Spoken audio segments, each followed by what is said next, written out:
আজকে আমি বানাচ্ছি নিরামিষ ঘুগনি রেসিপি। নিরামিষ ঘুগনি রেসিপি বানানোর জন্য আমি নিয়ে নিচ্ছি মটর, আগে থেকে ভিজিয়ে রেখেছিলাম। ভিজিয়ে রাখা মটর সিদ্ধ করে নিচ্ছি। মটর সিদ্ধ হয়ে গেছে, কড়াইতে দিচ্ছি সরিষার তেল, ফোড়নে দিয়ে দিচ্ছি শুকনো লঙ্কা, গোটা গরম মশলা, ছোটো এলাচ, দালচিনি, লবঙ্গ, তেজপাতা। এখন দিয়ে দিচ্ছি বেটে রাখা টমেটো। টমেটোটা ভালো করে ভেজে নিচ্ছি। এখন দিয়ে দিচ্ছি শুকনো লঙ্কার গুঁড়ো, জিরে গুঁড়ো, হলদির গুঁড়ো। মশলার সাথে ভালো করে টমেটো ভেজে নিচ্ছি। এখন দিয়ে দিচ্ছি স্বাদ মতো নুন, দিয়ে দিচ্ছি সামান্য একটু জল দিয়ে আবারও কিছুক্ষণ মশলা ভেজে নেব।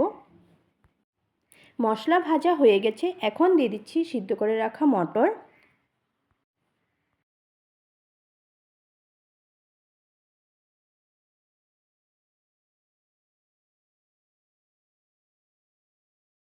নামানোর শেষে দিয়ে দিচ্ছি গরম মশলার গুঁড়ো। হয়ে গেছে, নামিয়ে নিচ্ছি।